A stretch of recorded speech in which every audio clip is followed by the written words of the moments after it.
apa yang memotivasi akhirnya Iya. memutuskan saya jadi advokat? Iya, karena waktu itu saya pikir gini, karena saya pernah mendengar kata-kata orang tua dulu, kalau harta itu bisa habis, tapi kalau ilmu tidak pernah habis. Begitulah saya pikiran.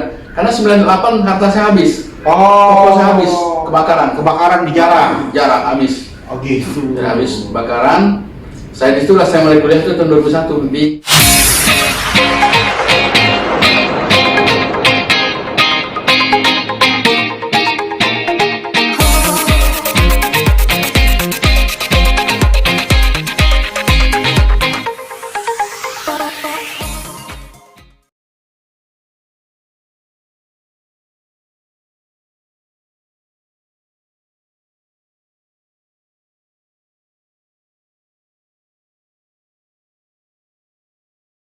Halo guys, ketemu lagi di Kongko Hukum. Kongko Hukum untuk masyarakat Indonesia. Guys, kali ini kita ketemu Pak Hamid. Ini adalah sekarang kandidat doktor ya? Ya, kandidat doktor. Nah, ini sudah menempuh S3, sekarang lagi on progress. Kita mau kilas balik tentang bagaimana perjalanan hidup beliau sehingga menjadi advokat. Ya. Nah, agar teman-teman hukum paham juga, jadi latar belakang advokat ini bermacam-macam. Salah satunya Bang Hamid ini. Mungkin boleh diceritakan Bang Hamid dulu perjalanan dari sebelumnya mungkin dari kecil, itu SD di mana, SMP, SMA, kuliah, terus akhirnya sehingga saya menjadi advokat. Oh ya, pertama saya itu orang tua saya adalah petani. Dulu tinggal di mana? Di Simpang Turmuyut, sekarang Gunung Labuhan. Di daerah? Kalau dulu Lampung Utara, kalau sekarang Lampung Waikanan. Oh, Lampung Waikanan. Ya. Di Provinsi Lampung berarti Provinsi ya? Lampung, ya. Oke, nah dulu lahir di sana? Iya, lahir di Kota Bumi Ilir tuh akhirnya. Ya, masih orang sana lagi lah. Ya. Oke, nah terus dulu kecilnya sih gimana tuh? Sehingga bercita-cita untuk menjadi advokat? Ya. Saya sebenarnya waktu kecil tuh nggak ada cita-cita untuk jadi advokat sebenarnya. Gitu ya? Iya, karena saya melihat orang tua yang susah ya, nggak mungkin bisa. Ya advokat kan dengarkan biayanya kan tinggi, sekolah harus kuliah, teman-teman. Kan. Sedangkan dulu tidak terpikir kuliah ya. Terpikir karena orang tua kan petani. Iya. Untuk makan aja susah gitu kan, untuk makan susah. Setiap tahun itu bisa berapa kali itu makan gaple. Gaple? Iya gaple. Yang singkong itu, singkong yang diiris, kita makan tuh gaple. Ya itu. Nah, di mana yang di kampung saya itu bisa dihitung yang bisa sekolah itu. Yang bisa sekolah tinggi? Iya, bisa sekolah tinggi itu bisa dihitung. Kalau saya rating saya cuma 3 orang yang bisa tamat SMA.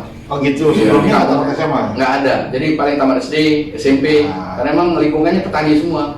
Jadi setelah selesai sekolah, berarti bercocok tanam dengan orang tua ya? Orang tua ke kebun. Oke. Nah terus SMP di mana SMP? Saya SMP di Kota Bumi, Lampung Utara ya, SMP Negeri 3 Kota Bumi. Oke, itu dalam perjalanan sekolah menengah pertama? Ya, saya kebetulan waktu itu ke Paman, jadi kalau saya pulang sekolah itu saya dagang es. Di es krim. Es krim yang ada bambunya tuh di ujungnya. Oh, ada apa namanya tuh yang? Ya. Itunya ya. Ya, bambunya. Tong. Ya. Kalau saya dulu 50 perak harganya. Jadi saya bisa buat. Jadi pulang sekolah jam berapa? Pulang sekolah itu kalau salah jam 1 siang. Habis itu pulang ke rumah makan, dagang. Saya langsung dagang. Pulang malam.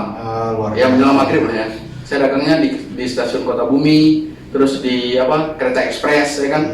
Ya dagang di situ. Nah, selesai sekolah SMP terus saya melanjutkan sekolah SMA Bukit Kemuning. Sama masih dagang es juga? Saya nyadap karet waktu itu, sambil upah ngerumput. Oh, nyadap karet? Iya. Oke. Sama upah ngerumput itu kebun itu kan. Iya. Karena orang tua nggak punya duit untuk biaya sekolah, jadi saya upah ngerumput kebun itu kalau nggak salah, saya masih ingat itu 1000 batang dengan ongkos 10.000. Jadi soal hukum ternyata Bang Hamid ini latar belakangnya tuh memang penuh perjuangan ya. Sampai akhirnya itu lulus sekolah tuh SMA ya? SMA. Merumput itu. Ya. Terus kuliah langsung itu atau gimana? Enggak, saya merantau ke Jakarta. Ke Jakarta? Ya, ke kakak saya, kebetulan kakak saya itu TNI di Berlan. Oh, Matraman. Iya, yang Sigong 11. Oke, Matraman ya. Di sana apa? Kerja atau gimana? Ya, saya mencari-cari kerja ya. Oke. Cari kerja yang nggak dapat akhirnya saya jadi kuli bangunan dulu.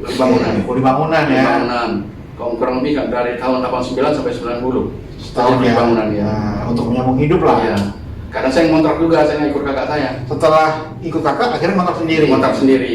Nah, itu udah ketemu pujaan hati belum nih? Belum. Oh, belum. Belum. Iya. Nah, setelah itu kapan mulai ketemu? Oh, panjang itu. Ah, Ya, iya. jadi 90 saya kebetulan ada tetangga yang menawarkan pekerjaan bahwa ada lowongan di apa tuh?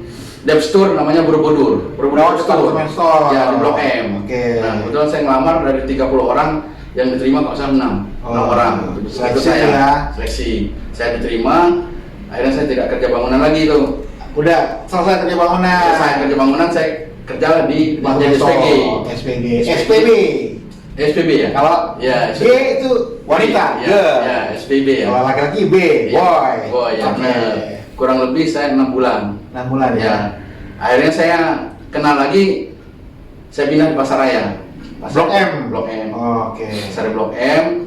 Saya jadi itu juga, SPB juga. SPB nyambung. Ya, SPB juga arloji. Namanya konternya Istana Arloji. Oh, jam. Jam Istana Arloji kurang lebih sampai dengan tahun 95 lah. Oke. Ya, jadi saya 95 itu kerja jadi itu di kantor jam. Nah, saat itu di Jakarta sudah bergelut dengan ibu kota, tapi sudah ingin untuk kuliah hukum kah? Atau Nggak ada. belum kepikiran? Nggak ada pikiran, saya belum ada Oh. pikiran. Nah, setelah 95 saya udah swasta. Apa tuh? Saya buka toko namanya Agung Putra Sport, konter saya. Apa tuh? Apa yang dijual? Alat-alat sport. Oh. Bola voli, bola basket, Sarung tangan, sarung ya. tangan, segala macam, deker, Sarung tinju? Sarung tinju enggak, saya Oh, enggak enggak. jual. Tapi kalau untuk apa pengaman itu kita kemaluan kita Oh, ya itu ada. itu ada saya jual ya kan. Raket-raket juga saya jual. Iya. Ya, semua lah perkapanan. Iya. Apa tuh namanya? Pool bola. Ya, Sepatu bola. Tuh, Ya, punya. ya. Ya. Nah, Nah, setelah itu setelah itu saya kurang lebih lumayan juga bisa sampai kalau nggak salah sekitar 5 cabang saya punya. mantap. Jadi Pasaraya Blok M, Sarinah Tamrin, Iya. dan Lipo Supermall. Waduh. Iya. Nah, itu udah tinggal di Beran atau di Udah tinggal di Binong, saya sudah nikah waktu itu. Oh, udah Ya, nikah. saya Oke. 93. Itu 93 belum kepingin jadi advokat? Belum ada kepikiran untuk kuliah, belum ada. Jadi apa yang memotivasi Iya. akhirnya Iya. memutuskan saya jadi advokat? Iya, karena waktu itu saya pengen gini.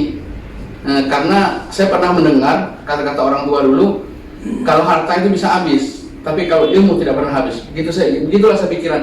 Karena 98 harta saya habis. Toko saya habis kebakaran. Kebakaran di jalan. Jarang habis. Oh gitu. Sudah habis kebakaran. Saya disitulah saya mulai kuliah itu tahun 2001 di ngambil hukum. Di Unis Tangerang ngambil hukum. Oh. Mulai kepengen belajar hukum. Ya, belajar hukum. Soal lagi pengacara udah kepikir. Belum. Belum. Makanya saya ngambil hukum dulu aja. Pokoknya kuliah hukum. Ya, berhukum. Oke. Ya. Karena menurut saya tidak ada dunia ini tidak menyangkut dengan hukum. Gitu ya. Iya, apapun Semua di hidup ini berkaitan dengan hukum. hukum semua ya. Makanya Bang Hamid kuliah Ya, hukum. ya. Nah, selesai berarti 2001, 2005 selesai. Selesai ya. Itu masih kerja biasa. Ya, kerja biasa saya. Ya. Nah, berarti teman-teman di kelas di kampus itu kan sudah berdialog, Iya. berdiskusi soal hukum. Iya, iya. Ada yang biasa itu ada yang PNS, Ya, benar. ada Ada yang Polri, ya, ada yang TNI itu Ya. mas saya waktu itu ya. Iya kan. Nah, terus akhirnya gimana? Apa yang memotivasi sehingga Bang Hamid ini terpicu atau termotivasi untuk menjadi seorang lawyer? Iya, karena saya begini prinsip saya. Karena kalau saya bekerja itu kita pasti ditekan sama pimpinan perusahaan. Oh, Kenapa? kalau kerja, Ya, ya memang ada orang kerja ya. Karena dia ngegaji kita kan pasti nggak mau rugi. Nah itu saya tekanan. Kebetulan saya waktu itu kerja di dunia leasing. Oh, Leasing ya. apa? Jabatannya apa? Awalnya debt collector. Oh, debt collector. Ya kan? Karena kita udah bangkrut nih, udah Iya. nggak ada ini lagi lah, udah cari kerja susah, udah punya gelar tuh secara hukum. Oh, tapi jadi kolektor. Jadi debt collector, Ya, demi untuk menghidupi kebutuhan Iya. keluarga kan? Iya. Nah, itu sempat juga jadi tambal ban juga, tukang tambal ban juga. Oh, Iya. pokoknya apa aja yang Apa penting aja halal yang nih. penting halal, bisa anak pada sekolah gitu. Iya, amin amin. Ya itu akhirnya saya bekerja di leasing itu sampai naik jabatan terakhir head collection. Gila mantap Ya, dong. ya, dari debt collector, jadi core wheel, jadi head collection itu. Nah, gitu. Nah, akhirnya dari situlah mungkin Ya. debt collector ini berkaitan sama hukum kan? Ya, hukum terus. Soal tarik kendaraan, ya kan, Ya, berdebat di forum sama orang kadang Ya, kan, ya. sama yang kita tarik gitu Iya, kan. iya. Kemudian juga pasti ada kalau tadi udah jadi head collector, anak gua juga konsultasi, minta arahan gitu kan. Artinya kan ini sudah mulai pekerjaan ini berkaitan sama hukum. Ya, nah akhirnya saya waktu itu ikutlah pendidikan advokat PKPA ya. Oh, jadi sesuai Bapak hukum setelah menjadi sarjana hukum untuk menempuh profesi advokat ada namanya PKPA. PKPA adalah apa namanya? Pendidikan khusus profesi advokat. Waktu itu ikut di daerah Tangerang juga. Iya, Tangerang juga. Oke, berarti udah mulai nih masuk ke dunia advokat. Ya, advokat. Ya. 2012 saya mengundurkan diri dari perusahaan leasing. Oh gitu. Saya ingin jadi advokat. Masih udah serius nih. Ya, ikutlah ujian saya. Ujian advokat, UPA ya. Ya, UPA, alhamdulillah lulus. Aduh, syukurlah Bang Hamid. Nah setelah lulus berarti sudah mulai menangani kasus belum? Sempat 3 bulan nganggur dari pekerjaan itu, nggak dapat job, nggak ada kasus. Oh gitu ya, namanya pengacara baru ya. Baru ya kan. Iya, Ya, itulah baru. perjuangan. Ya. Nah, jadi setelah sudah UPA, terus pelantikan jadi advokat itu gimana? Ya pelantikan setelah UPA harus memenuhi syarat dulu 3 dan 6. Oh. 3 pidana, 6 perdata. Iya, jadi ada salah satu laporan magang untuk menjadi advokat. Waktu itu saya Bapak hukum ada laporan 6 dan 3. Iya. 3 pidana, 6 perdata. perdata yang harus kita lampirkan syarat untuk dilantik sebagai advokat gitu ya. Iya. Oke. Nah kemudian jadi advokat tuh baru-baru gimana, langsung rame kasus apa gimana sih? Ya itu tadi 3 bulan dapat Sepi. kasusnya itu sepi, nggak ada perkara. Dapat perkara pertama itu perkara cerai. Iya, cerai. Iya. Betul tetangga sendiri iya cerai. Iya. Tapi kan memang advokat ini kan dari orang kenal, ya. Iya. Betul tetangga Iya, kan. tetangga ya betulan ya. Ini kan ya itulah yang pertama kali Iya. Iya. konsul kan sebelum kita laku untuk jual jasa kita ini kan orang bertanya-tanya dulu tuh. Iya, iya. Ya kan, soal nanti akhirnya jadi klik untuk dipakai jasa kita kan barulah gitu kan. Iya. Nah terus setelah menjadi advokat apa perkara yang menarik untuk ditangani? Ya, perkara saya ya mungkin udah nggak kehitung ya. Banyak ya. Dari 2012 sampai sekarang itu udah nggak kehitung ya. Menanganin artis-artis juga. Jadi Bang Hamid ini termasuk pengacara sukses nih untuk Iya. profesi advokat yang sudah banyak menangani kasus ya. Ya kasus tanah, kasus ya campuran lah, pidana, perdata, Macam-macam ya. macam perkara tanah ya, macam lah udah. Artis udah pernah juga ya. Juga sering ya. Iya. Ini soal hukum nih banyak tuh. Ini foto-foto ini adalah perkara-perkara yang pernah ditangani ya. Ya pernah tangannya. Jadi apa sih bedanya pegang artis atau bukan artis ketika kita menangani suatu perkara? Iya kalau artis kan kita istilahnya bisa masuk ya berita ya, media ya.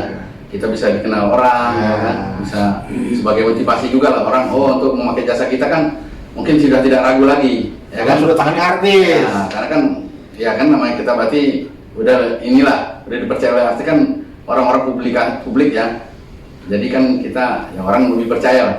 Nah itulah kita tetap kita tanganin perkara artis yang minta bantuan kita ya kita layani sama tim. Jadi semua lapisan masyarakat sudah pernah ditangani ya. Iya. Udah macam-macam orang-orang macam-macam lah ya mesti ditangani ya. Himbauan atau pesan kepada soal tokoh hukum nih apa nih Bang Hamid? Ya, kalau menurut saya jadi pengacara itulah yang paling ini ya, paling pekerjaan yang paling mulia menurut saya. Gitu ya. Iya. Karena kita yang menjual jasa di sini kan benar-benar membantu ya, yang tidak paham dengan hukum. Jadi itulah. kalaupun memang ada nilai untuk yang dibayar, Iya. tapi juga ada untuk yang Iya. bantunya gitu Iya, ya. bantu. Jadi itu pekerjaan yang mulia lah ya. Dan sebagai advokat ini. Officium nobile. Officium nobile ya kan. Iya. Jadi orang yang ngerti hukum kita bisa memberikan arahan ya kan. Masukan motivasi. Ya kan. Terus Orang nggak kalau sama. jadi lawyer juga kan kita yang mengatur waktu juga. Jadi bos, Ya, kita mengatur yang waktu. tadi jadi tukang es zaman sekolah, Iya. sadap karet di kampung, sekarang juga tuh udah pakai jas. Ya kan, kantor udah sendiri, saya di kantor Bang Hamid nih. Ya kan, kuliah udah berdua tuh gelar. Iya kan? Gitu. Alhamdulillah. Alhamdulillah ya. Semoga ke depan advokat kantor Bang Hamid ini makin banyak klien, Ya, amin. makin banyak bantu orang ya. Iya. Ya. Oke, makasih kompokomnya Bang Hamid. Ya, siap. Semoga makin sukses Sama-sama. dan semoga makin banyak kliennya. Oke, siap. Oke, soal hukum itu tadi hukum bersama Bang Hamid.